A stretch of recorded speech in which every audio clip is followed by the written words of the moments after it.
ప్రశ్నించే గొంతు ప్రజల కోసమా పదవుల కోసమా? రైట్, పదవుల కోసమే అనుకుంటే ఇంత సుదీర్ఘమైన జర్నీలో ఇన్ని ఆటుపోట్లు నా జీవితంలో ఉండేటి కాదు. నాకు ఈ పదవి 2014లో వచ్చేది నేను అనుకుంటే. నాకు ఇంకొక ఆస్తులో ఇంకొకటి అనుకుంటే నా కళ్ళ ముంగటి నుంచి చాలా పోయినాయి.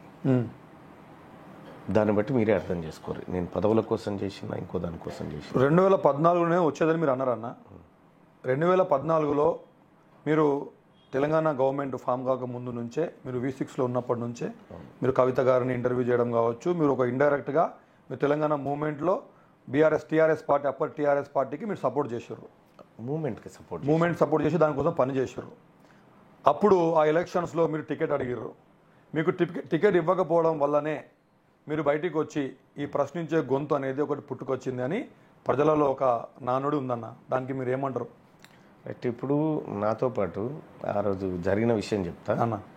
ఇంకా మీకు ఎవిడెన్స్ కావాలంటే నాతో పాటు ఆ రోజు కేసీఆర్తో కలిసి కూర్చున్నటువంటి వ్యక్తి అన్న 5 ఉన్నారు. ఆ 5 నెంబర్లు ఇస్తా. ఓకే. ఆ రోజు ఏం జరిగిందనేది మీరు వాళ్ళతో తెలుసుకోండి. ఓకే. ఒకటి, ఆ రోజు జరిగినటువంటి అంశాన్ని మీకు వివరిస్తాను. 2014 సహజంగా ఎన్నికలు జరుగుతూ ఉన్నాయి తెలంగాణ రాష్ట్రంలో.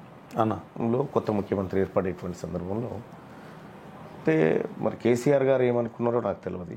అంటే అప్పటికి నేను కొద్దిగా పాపులర్గా ప్రజల్లో వార్తల రూపంలో కొద్దిగా ఉన్న సందర్భంలో సహజంగా ఆయన ఇటువంటి వాడు పక్కన ఉంటే కొంత లాభం జరుగుతుందని ఆయన పార్టీ అధినేతగా ఊహించుండొచ్చు. దాంతో ఏం చేసిందంటే మీరు అడగండి, సాక్ష్యం కర్ణె ప్రభాకర్ గారు పేరు కూడా చెప్తా ఉన్నాను. రెండోది సూరజ్ అన్న. మూడోది టీ న్యూస్కి సంబంధించినటువంటి అప్పటి CEO వాళ్ళందరూ కూడా నన్ను సార్ రమ్మంటున్నాడు, సార్ మాట్లాడుతా అంటున్నాడు. సార్ అంటే కేసీఆర్ గారు బాస్. ఓకే. అయితే అప్పుడు రమ్మంటున్నారు అని చెప్పి పిలిస్తే నేను ఏదో హెల్త్ అండ్ ఎడ్యుకేషన్ ప్రోగ్రామ్ మీద బయటికి పోతా ఉన్నా. ఓకే. నాకు కేసీఆర్ గారు డైరెక్ట్ ఫోన్ చేసి ఎక్కడున్నావు అమ్మా నవీన్ అన్నాడు. అంటే నేను ఇట్లా కవరేజ్కి పోతున్నా సార్ అని చెప్పాను. అంటే 1 గంట వరకు రాగలుగుతావా, కలిసి ఫోన్ చేద్దామని అన్నాడు. లేదు సార్ నేను రాలేను, ఎందుకంటే నాకు కవరేజ్ ఉంది, ఆ టైం పోవాలని చెప్పిన తర్వాత సరే నువ్వు ఎప్పుడు వస్తావో చెప్పానంటే నేను చెప్తా సార్ అని ఫోన్ పెట్టేసిన. వెళ్ళిపోయిన తర్వాత మళ్ళీ ఒకరోజు ఫోన్ చేసి నేను ఫామ్ హౌస్కి రండి అని అంటే లేదు సార్ నేను ఊరికి పోతున్నా అని చెప్పిన. అట్లా ఊరి మీదకైనా వస్తా, అట్లే కలిసిపోదామని అన్నాడు. లేదు సార్ ఇక నువ్వు ఊరు దాకేందుకు, నేనే వస్తాపా అని చెప్పి అప్పుడు నేను ఒక్కరిని పోలే, నాతో పాటు ఇప్పుడు యాదాద్రి భువనగిరి జిల్లాకి జెడ్పీ వైస్ చైర్మన్గా ఉన్నటువంటి బీకు నాయక్. ఓకే. ఒకటి, ఇప్పుడు ఆయన టీఆర్ఎస్ పార్టీలో ఉన్నాడు. ఓకే. ఆయన అడగండి మీరు చెప్తాను. రెండోది, ఇప్పుడు ఒక స్కూల్ హెడ్ మాస్టర్గా ఉన్నాడు, ఎంప్లాయీ కాబట్టి పేరు చెప్పట్లేదు. ఓకే. స్కూల్ హెడ్ మాస్టర్గా ఉన్నారు ఆయన. ఇంకొక అతను ఇప్పుడు అసిస్టెంట్ ప్రొఫెసర్గా ఉన్నాడు శ్రీనిధి కాలేజ్లో. ఆ తర్వాత ఇంకా బాలరాజు వాళ్ళ ఫ్రెండ్ ఇంకొక అతను. ఓకే. మేము పోయి కలిసేటువంటి ఆయన దగ్గర పోయినటువంటి క్రమంలో ఏనుగు రవీందర్ రెడ్డి గారు, ఆ తర్వాత మహమూద్ అలీ గారు, చాలామంది ఉన్నారు అక్కడ. నేను పోయిన తర్వాత కలిసిన తర్వాత కూర్చున్న తర్వాత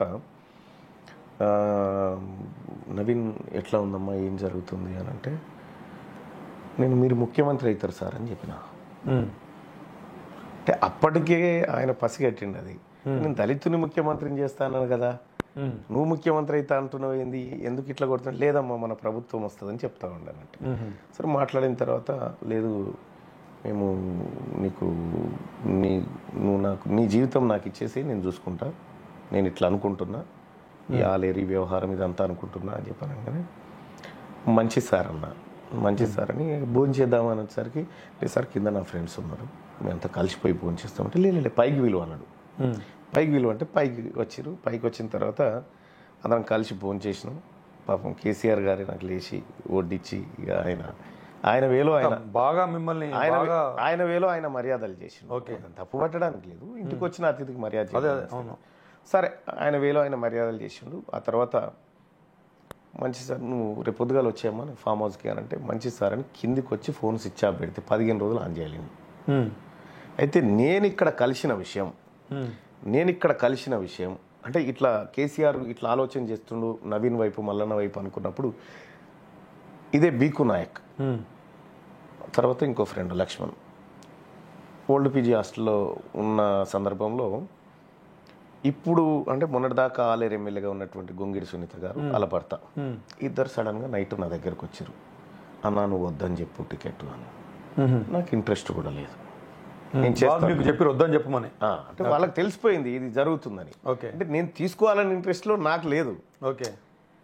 నేను ఆ విషయం అన్న వద్దని చెప్పండి, నాకేమీ అవసరం లేదు, ఎలాంటి టికెట్ అవసరం లేదు, మీరు బిందాస్ ఉండొచ్చు అని చెప్పిన తర్వాత హబ్సీగూడ దగ్గర ఉన్నటువంటి ఆ హోటల్లో జ్యూస్ దాగి వాళ్ళు అటు వెళ్ళిపోయారు, నేను ఇటు వెళ్ళిపోయినా.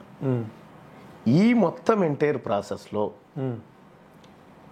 ఎక్కడన్నా తీన్మార్మలన్నా కేసీఆర్నో లేకపోతే ఇంకోనో టికెట్ కావాలని అడిగిన సందర్భం లేదు. మరి అప్పుడు కొంచెం ఇది రప్చర్ అయింది కదన్న, మీరు దానికి అగెనిస్ట్గా మాట్లాడడం ఆ టైంలో.